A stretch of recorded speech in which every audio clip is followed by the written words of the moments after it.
ಆತ್ಮೀಯ ಎಲ್ಲ ಕರ್ನಾಟಕ ರಾಜ್ಯದ ಶಿಕ್ಷಕ ಬಂಧುಗಳೇ, ಹಾಗೆಯೇ ಎಲ್ಲ ದೈಹಿಕ ಶಿಕ್ಷಣ ಬಾಂಧವರೇ, ಮತ್ತು ಪ್ರಾಥಮಿಕ ಹಾಗೂ ಪ್ರೌಢಶಾಲೆಗಳಲ್ಲಿ ಯಾವ್ಯಾವ ಶಾಲೆಗಳಲ್ಲಿ ದೈಹಿಕ ಶಿಕ್ಷಣ ಶಿಕ್ಷಕರಿಲ್ವೋ ಅಂಥ ಶಾಲೆಗಳಲ್ಲಿ ಆ ದೈಹಿಕ ಶಿಕ್ಷಣದ ಮೇಲ್ವಿಚಾರಣೆ ಮಾಡ್ತಕ್ಕಂಥ ಎಲ್ಲ ಶಿಕ್ಷಕ ಬಂಧುಗಳೇ, ಈ ವರ್ಷ 10ನೇ ಅಂತಾರಾಷ್ಟ್ರೀಯ ಯೋಗ ದಿನಾಚರಣೆಯ ಪೂರ್ವಭಾವಿಯಾಗಿ ಆಲ್ರೆಡಿ ಈಗ ನಮ್ಮ DSRT ವತಿಯಿಂದ ಅಂತರ್ಜಾಲದ ತರಬೇತಿ ಕಾರ್ಯಾಗಾರವನ್ನು ಕೂಡ ನಮ್ಮ ಇಲಾಖೆ ಹಮ್ಮಿಕೊಂಡಿರ್ತಕ್ಕಂಥದ್ದು ಭಾಳ ಸಂತೋಷದ ವಿಷಯ. ಈ 10ನೇ ಅಂತಾರಾಷ್ಟ್ರೀಯ ಯೋಗ ದಿನಾಚರಣೆ ಅರ್ಥಪೂರ್ಣವಾಗಿ ಪ್ರತಿಯೊಂದು ಶಾಲೆಯಲ್ಲಿ ಕೂಡ ಆಗಬೇಕು ಅಂತಕ್ಕಂಥದ್ದು ಇಲಾಖೆಯ ಒಂದು ಉದ್ದೇಶವಾಗಿದೆ.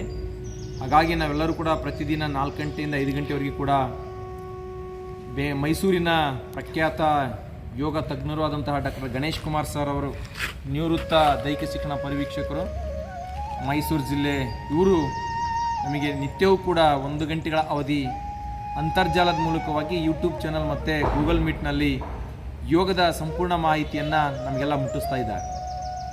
ನಾನು ಅದಕ್ಕೆ ಪೂರ್ವಭಾವಿಯಾಗಿ ಇವತ್ತು ಅಂತಾರಾಷ್ಟ್ರೀಯ ಒಂದು ಯೋಗ ದಿನಾಚರಣೆಯ ಪ್ರೋಟೋಕಾಲಕ್ಕೆ ಸಂಬಂಧಪಟ್ಟಂತೆ ಪ್ರಾಯೋಗಿಕವಾಗಿ ನಾನು ನಿಮಗೆ ಮಾಹಿತಿಯನ್ನು ಒದಗಿಸ್ತಾ ಇದ್ದೇನೆ.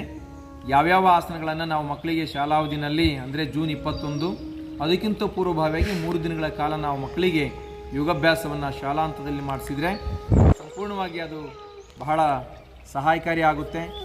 ಆ ಮೂಲಕವಾಗಿ ನಾವುಗಳು ಮಕ್ಕಳಿಗೆ ಯೋಗಾಭ್ಯಾಸವನ್ನು ಮಾಡಿಸೋದ್ರ ಮೂಲಕ ಮಾನಸಿಕವಾಗಿ, ದೈಹಿಕವಾಗಿ, ಭಾವನಾತ್ಮಕವಾಗಿ ಮಕ್ಕಳ ಸದೃಢ ಮನಸ್ಸು, ಸದೃಢ ದೇಹವನ್ನು ನಾವುಗಳು ಅಭಿವೃದ್ಧಿಗೊಳಿಸಲಿಕ್ಕೆ ಈ ಮೂಲಕವಾಗಿ ಸಾಧ್ಯತೆ ಆಗ್ತದೆ.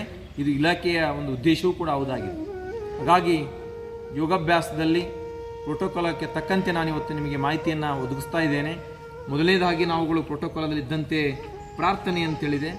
ಆ ಒಂದು ಅಂತಾರಾಷ್ಟ್ರೀಯ ಯೋಗ ದಿನಾಚರಣೆಯ ಪ್ರೋಟೋಕಾಲದಲ್ಲಿ ಮೊದಲನೇದಾಗಿ ಪ್ರಾರ್ಥನೆ.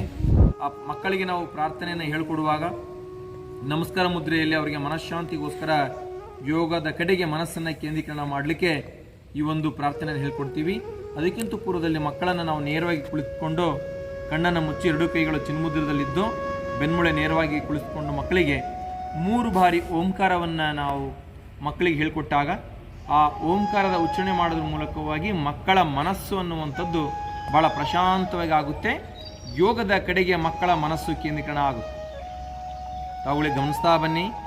ನಾನೀಗ ಓಂಕಾರವನ್ನು ಹೇಳ್ತಾ ಇದ್ದೇನೆ. ಅದೇ ಪ್ರಕಾರ ತಾವುಗಳು ನೋಡಿ ಮಕ್ಕಳಿಗೆ ಶಾಲಾವಧಿನಲ್ಲಿ ಇದನ್ನು ಕಲಿಸಿದರೆ ಅದು ಹೆಚ್ಚು ಮಕ್ಕಳಿಗೆ ಲಾಭ ಆಗುತ್ತೆ.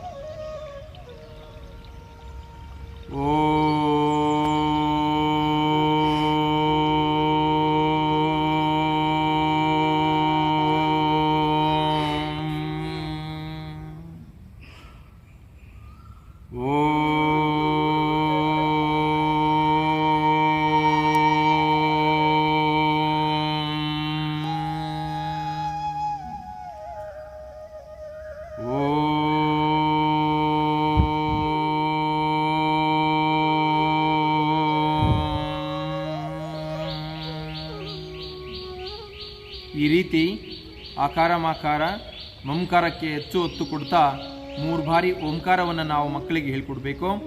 ಈ ಓಂಕಾರ ಹೇಳುವಾಗ ಮಕ್ಕಳು ಸುಖಾಸನ, ಅರ್ಧ ಪದ್ಮಾಸನ ಅಥವಾ ವಜ್ರಾಸನ ಯಾವ ಆಸನದ ಭಂಗಿಯಲ್ಲಿ ಮಕ್ಕಳಿಗೆ ಪದ್ಮಾಸನ ಹಾಕಲಿಕ್ಕೆ ಬಂದರೂ ಕೂಡ ಆ ಭಂಗಿಯಲ್ಲಿ ನಾವು ಮಕ್ಕಳನ್ನು ನೇರವಾಗಿ ಕುಳಿತು ಓಂಕಾರವನ್ನು ಹೇಳಿಸ್ಬೇಕು. ನಂತರದಲ್ಲಿ ಪ್ರಾರ್ಥನಾ ಗೀತೆಯನ್ನು ಮಕ್ಕಳಿಗೆ ಹೇಳ್ಕೊಡೋಣ. ಮೊದಲನೇದಾಗಿ ಗುರು ಶ್ಲೋಕ ಸ್ಟಾಪ್ ಮಾಡಿ.